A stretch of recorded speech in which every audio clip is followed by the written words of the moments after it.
Kidlat News Updates. Sa ating mga balita, NPA patay sa engkwentro sa Iloilo. OFWs sa Bangladesh pinapayuhang manatili muna sa loob ng DFA. Public schools sa bansa balik na sa normal ayon sa DepEd. 3 low pressure areas binabantayan ng Pag-asa. Ako po si Cesar Soriano, kasama ang buong puwersa ng Kidlat News Channel para ihatid ang mga nangungunang balita sa buong kapuluan ngayon. Isang miyembro ng New People's Army o NPA ang patay sa engkwentro sa Barangay Aglonok, Bayan ng Kalinog, Iloilo. Sa report ng 12th Infantry Battalion, kasapi ang nasawing NPA sa nanghihinang Central Front. Kinakailangan pa umanong i-airlift ang katawan ng rebelde dahil ang Barangay Aglonok ang isa sa pinakamasukal at pinakamalayong pamayanan sa Kalinog. Umabot ng 15 minuto ang engkwentro at na-recover dito ang ilang mga armas na gamit ng mga rebelde. Ayon sa militar, patuloy ang paghina ng impluwensya ng mga rebelde dahil sa sunod-sunod na military operations na isinasagawa sa lugar. Pinapayuhan ng Department of Foreign Affairs o DFA ang mga Pilipino sa Bangladesh na manatili muna sa loob ng kani-kanilang bahay habang hindi pa humuhupa ang kaguluhan sa naturang bansa. Sa statement na inilabas ng DFA, nangako ang ahensya at ang Philippine Embassy sa Dhaka na nakaantabay sila sa kakailanganing assistance ng mga Pilipino roon. Nakahanda rin naman ang DFA sa posibleng pag-repatriate ng overseas Filipino workers o OFWs na nagdanais umuwi sa Pilipinas.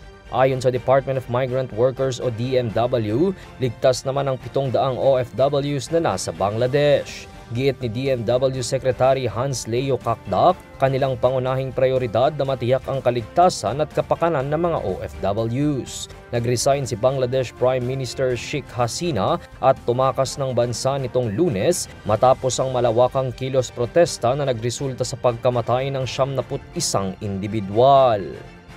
Inanunsyo ngayong araw ng Department of Education o DepEd na fully operational na ang lahat ng public schools sa bansa matapos suspendihin ang pagbubukas ng klase sa ilang paaralan dahil sa pananalasa ng bagyong Karina at Habagat. Ayon sa DepEd, umabot sa kabuuang 979 na eskwelahan ang nagsuspende ng klase noong unang araw ng pasukan noong July 29. Sa kanilang datos, umabot sa mahigit 12,000 public schools ang naapektuhan ng nakalipas na sakuna, kung saan 246 na mga paaralan ang nabaha.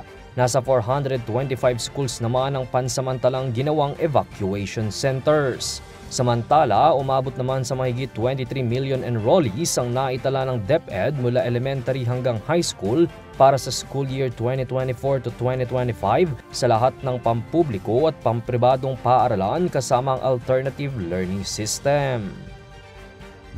3 low pressure area o LPA ang binabantayan ngayon ng Pag-asa. Isa rito ang nasa loob habang 2 ang nasa labas pa ng Philippine Area of Responsibility o PAR at pawang malalapit sa Hilagang Luzon.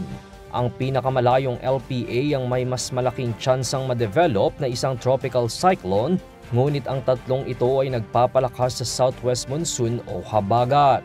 Nagbabala rin ng Pag-asa sa posibleng moderate to heavy rains na dala ng habagat hanggang Huwebes sa mga probinsya ng Zambales, Bataan, Occidental Mindoro at sa Northern Palawan, kung saan asahan din ng pagbaha at pagguho ng lupa dulot ng pag-ulan. Una nang sinabi ng Pag-asa na 2 hanggang 3 bagyo ang posibleng pumasok sa PAR ngayong Agosto. Para sa Kidlat News Updates, ito si Jai Reyes nag-uulat. Atin niyo pong natunghayan ang mga headlines sa nakalipas na mga oras. Manatiling nakatutok para sa mga susunod na updates at breaking news. Ako po si Cesar Soriano, kasama nyo sa bawat pagputok ng balita.